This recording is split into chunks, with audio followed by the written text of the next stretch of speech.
Okay, let's dive in. Today, August 26, 2025. It marks something pretty extraordinary, doesn't it? 1,000 days. 1,000 days, yeah. 1,000 days of this unwavering protest, almost like a quiet revolution happening down in the fertile delta region of Tamil Nadu in India. Hmm. It's this story about sugarcane farmers, their resilience, really incredible resilience, and this fight for dignity that's really caught our attention. We want to really unpack their struggle today. Yeah, and what's so striking about it, I think, is that this isn't just some, local argument. It really shines a light on these deep vulnerabilities.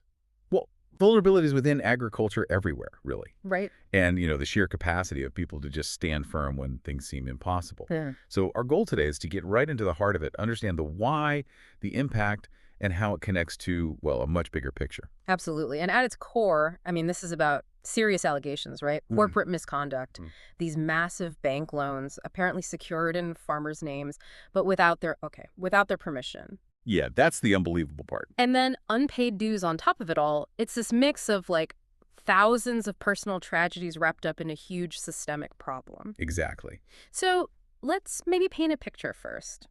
Imagine the heart of Tamil Nadu's delta region. You've got the Kaveri River giving life to these huge fields Lush, green fields. of swaying sugarcane. And this isn't just, a crop.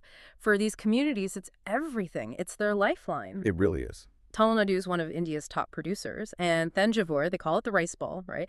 But it's also huge for sugarcane. Great soil, reliable water, usually. Yeah, that alluvial soil is key. And sugarcane, it's not like rice or wheat. It's got this really unique life cycle. These stalks, they shoot up maybe 10 feet tall, Wow. but it takes 12, sometimes 18 months of hard work, a really long cycle. About a year and a half. Yeah, from getting the fields ready, planting what they call sets, basically cuttings from older cane. Right, like propagating a plant. Exactly. Then fertilizers, pest control, and finally chopping it all down by hand. Intense labor. Their whole year's income hangs on that one harvest going to one place. A single mill. That's the key point. And Mm. once it's cut, that cane has to get to the mill fast. Super fast. Because if there's a delay, even just a day, the amount of sugar in it drops, Significantly. which means its value plummets for the farmer. Oh. So mills, like the Thiru Arooran one in Thirumandankudi, they were absolutely central. Processing cane from thousands of farmers, the whole local economy depended on them. And, in theory, there's a safety net. There's this thing called the FRP, the Fair and Remunerative Price. Okay. It's set by the government, meant to guarantee farmers a minimum payment.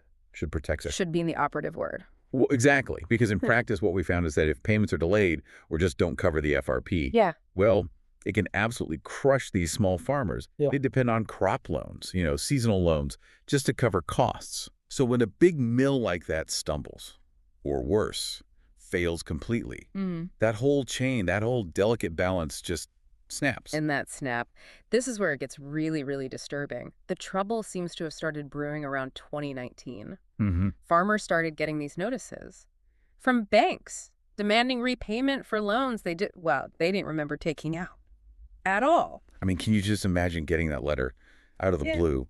You think you're okay, maybe struggling a bit, but then this hits. Yeah, a demand for thousands, maybe more, for something you swear you never signed. Which brings us to the big question. How? How could this possibly happen, especially to so many people? Right. What the investigation seems to show is, well, it's a pretty shocking scheme. The mill's old management, Thiru Arooran Sugar Mills, allegedly, this is key, allegedly with help from some bankers, maybe some officials, Complicit bankers, yeah. they forged documents. Yeah.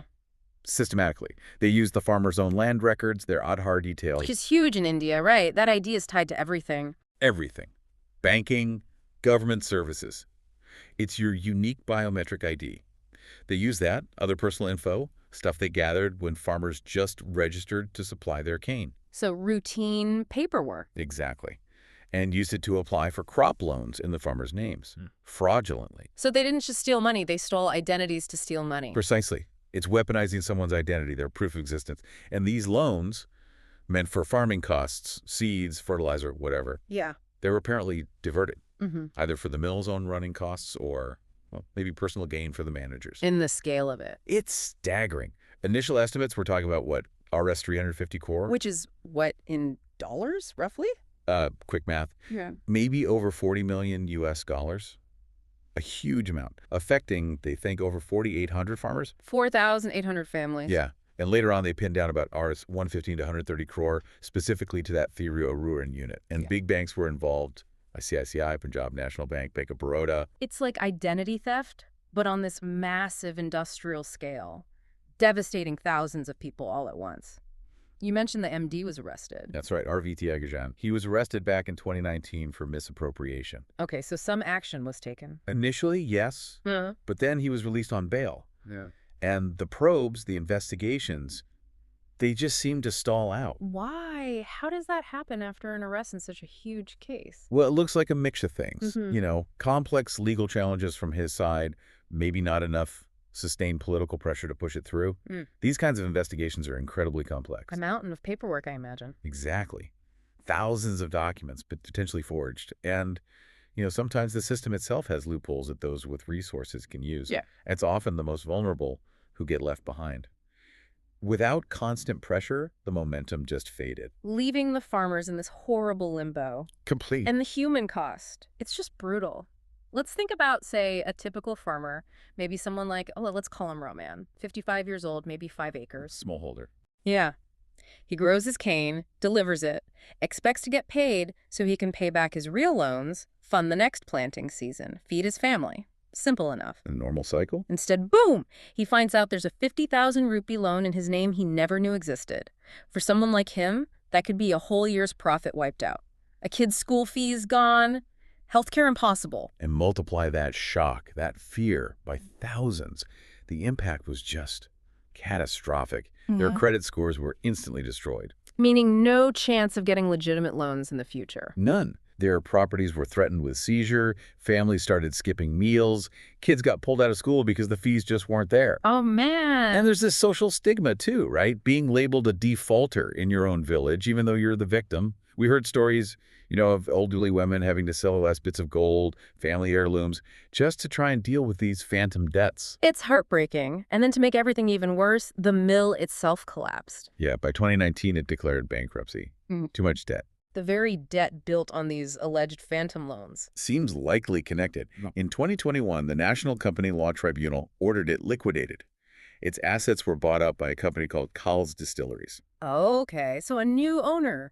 Maybe some hope. Well, not exactly. Coles didn't restart sugar production.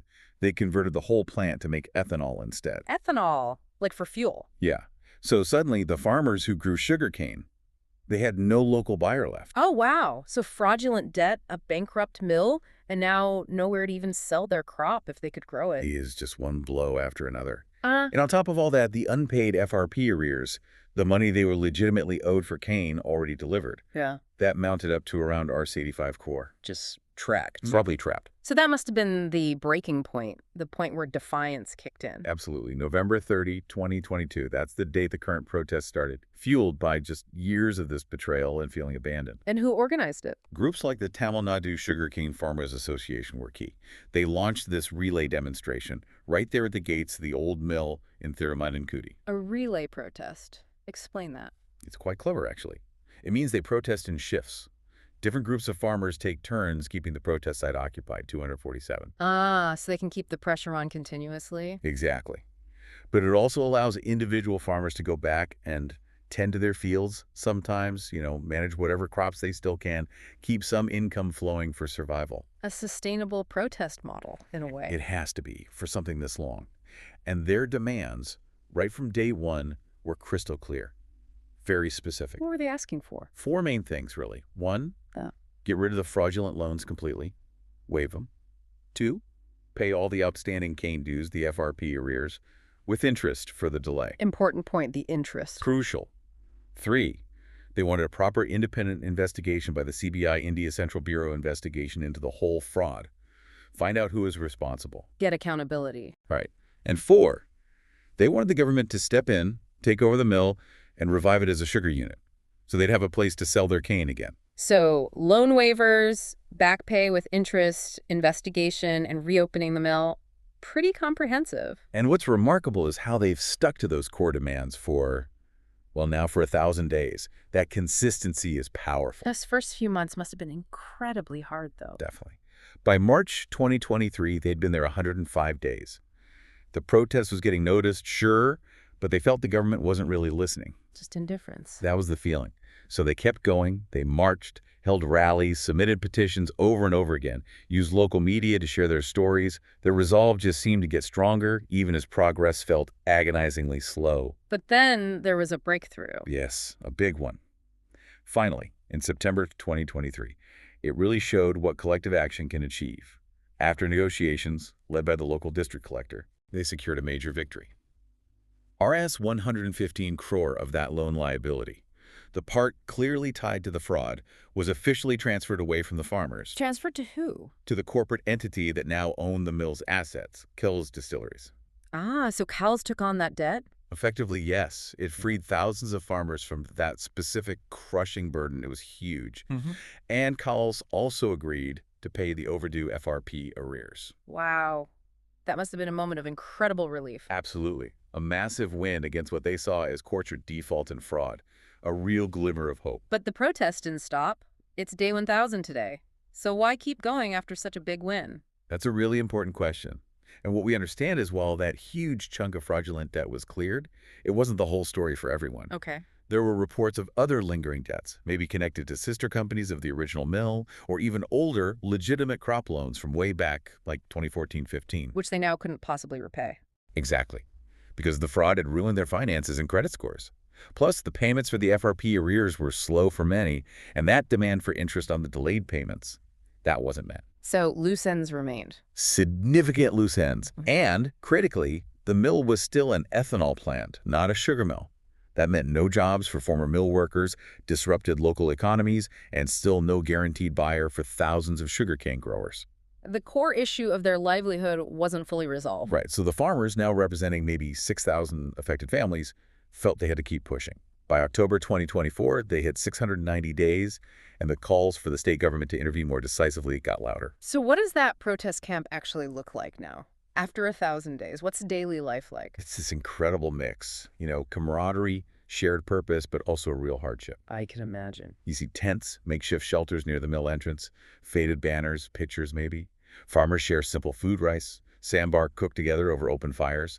They brew tea, share stories of harvest lost, debts faced. Reinforces why they're there. And during the elements, too, I bet. Oh, yeah. Monsoons bring floods, summers are scorching, but they stay. Women are a huge part of it, juggling duties at home with shifts at the protest site. The backbone, often. Truly. Sometimes kids visit, seeing their parents fight for justice. It's a powerful lesson. And to keep morale up, they organize things, sing folk songs about farmer heroes, put on skits, maybe mocking the situation. Finding ways to keep the spirit alive. Definitely. There's this deep commitment. It's like that local proverb they mention. We've outlasted governments. Let's outlast injustice. They draw strength from each other, from that shared history of feeling exploited. And the government response? Still mixed. Seems that way. Partial resolutions, yes, facilitated by the Tamil Nadu state government, which brought some relief. But the core frustrations, the systemic issues, they clearly persist for many. Like that incident just yesterday. Exactly. August 25th, a dozen protesters arrested for trying a symbolic begging act outside a courthouse in Kumbakonam. Begging. To highlight their ongoing poverty, the financial ruin they still face despite the partial victories. They were released later, but it just shows the tension, the desperation to be fully heard and helped. It really underscores that the fight isn't over for them. Not by a long shot. And connecting this outwards, you said earlier, this isn't just isolated. No, not at all. When you look at the bigger picture, this struggle in Thirumandankudi echoes farmer protests across India. Think about the huge Delhi border protests in 2021 against those farm laws. That is massive. Or the ongoing demands for guaranteed minimum support prices for crops. And even within Tamil Nadu, similar frauds, maybe smaller scale, have apparently happened at other sugar mills, places like Vellore, Arialore. It points to a pattern. A systemic weakness. Seems like it. Nationally, agricultural bad debt is enormous. Trillions of rupees. It's often linked to poor regulation, lack of transparency, sometimes outright corruption. And the ripple effects go beyond just the farmers and the debt, right? Yeah. Oh, absolutely. When farmers don't get paid, they stop spending. That hurts local shops, businesses. The whole rural economy slows down. And jobs. Mills closing down means job losses. Thiru Arooran supported hundreds of workers, directly and indirectly. That's gone. And environmentally, Sugarcane needs a lot of water. Especially from the Kaveri River, which is already stressed. Exactly. Right. Especially with climate change making rainfall less predictable. Maybe diversifying crops could help resilience, but how can farmers trust the system enough to make those changes when they've faced this kind of betrayal? Yeah, that trust is just shattered. An erosion of trust might be the deepest wound. Mm. So the farmers say they'll continue. They want full justice, all loans waived, all dues paid with interest, and that mill revived for sugar. Are there solutions being proposed besides just protesting? Experts talk about needing much stronger oversight. Yeah. Maybe things like better digital tracking for loans, making sure the money actually reaches the farmer it's intended for. Using tech. Yeah, potentially. Some even suggest blockchain for supply chains. Mm. Imagine an unchangeable digital record of when cane was delivered, when payment was made. Could build transparency. That's the hope. Yeah. Using technology to rebuild the trust that human systems, sadly, seem to have broken so badly here. So as we wrap up, reflecting on this 1,000th day, it's quite something. It really is. These farmers, they really embody defiance, don't they? Their fight, it feels like it's about more than just money. It's about dignity. Dignity. Dignity in a system that maybe too often forgets about the people growing our food, the stewards of the land. Yeah.